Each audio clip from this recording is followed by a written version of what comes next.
Thanks for joining me today for this quick tips and tools for using your Zoom. Thanks so much for joining me.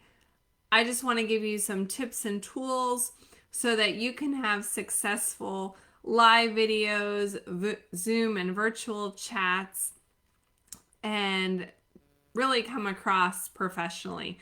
The first tip I have is to set up your device on a tripod if you're using your phone. Because if you're trying to hold it and do a video, your arm's gonna get tired and it's going to move the camera around. So you can set up your camera using a tripod to make it easier on you. The second tip I have is if you have a device that is larger, like a laptop or tablet, that's really ideal, especially for Zoom meetings, so that you can see everyone and not just the speaker, as well as participate in the chats more easily instead of having to toggle back and forth between screens. I definitely prefer using a laptop. My third tip is to make sure your camera is at eye level. So sometimes we have people that have it set up on a table, especially if you have a phone and you're not on a tripod, the angle is weird. So I have my laptop set here, but I could even I'm going to move it, increase the height of the camera of my eye level and make adjustments. If the camera is too low or too high makes you look small. And if you're in a business meeting, it can really diminish your value. If it's too low, people are going to be looking up your nose. That's no fun either. So the best idea is to have it at eye level height. You also want to take note of how big your face is in the frame and adjust it accordingly. You'll notice that I have a light on, and so my face is clearly illuminated. And good lighting is really important when you're doing a call so that people can see your facial features and expressions, and it comes across much more professionally. I'll turn this off so you can see the difference. This is just with my overhead light. Much different. My face is shadowed. You see light coming from the back window. So it's better to have some sort of light. I have a ring light. I'll just pull it around here to show you real quick. It's on a stand, and it actually has a place if you're using a cell phone that you can use the holder for the cell phone. This gives you great coloration so people can see you better. You come across a lot better on camera. You also want to be aware of your surroundings when you're doing Zoom calls. I have dogs, cats, and children. The big three that could potentially derail a call.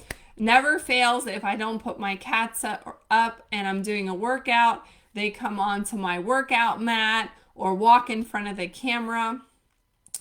Children can cause background noise if they're not entertained. My kids know when I'm doing a call, I send them outside to play, or I give them quiet time in their room to read.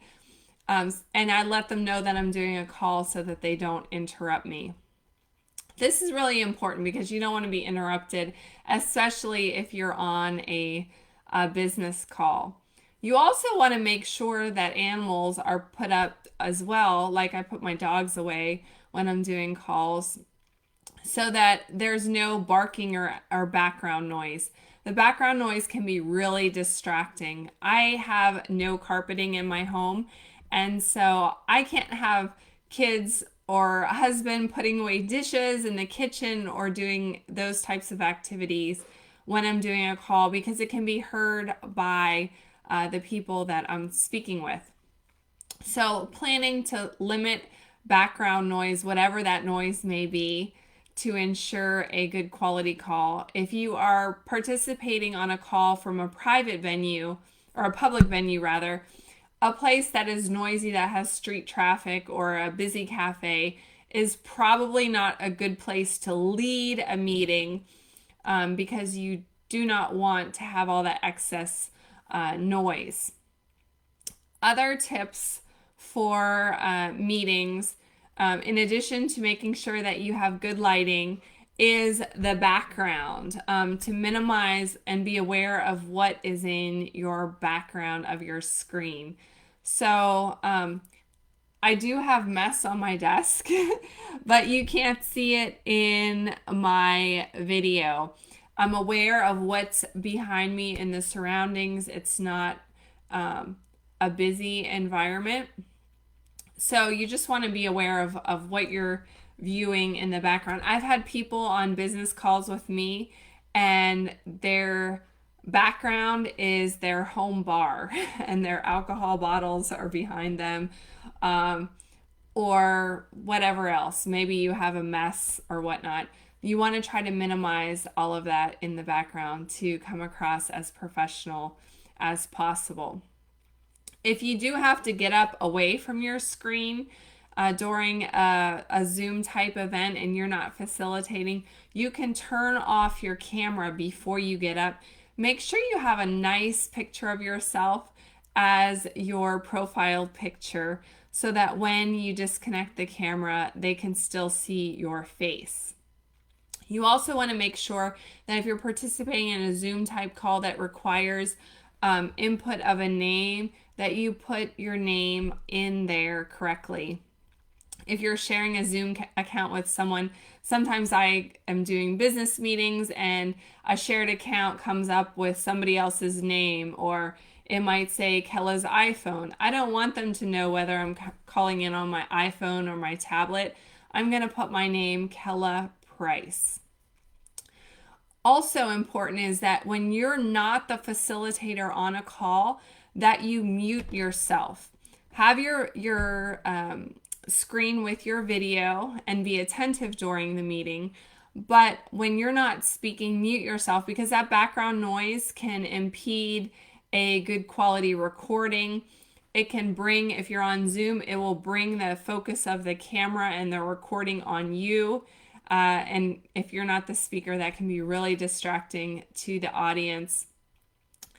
Make sure, regardless of what type of meeting you're attending online, that if there is a protocol for raising your hand or chiming in, that you know what that process is. Typically when I'm doing meetings, if there's a hand raise feature and I have a group of 10 or more people, I'm going to use that feature to enable people to participate without talking over each other. So if I ask a question and someone wants to chime in with a response or a feedback, they use the raise hand feature, and then I call on them so people are not speaking over each other, and that can be really helpful as well.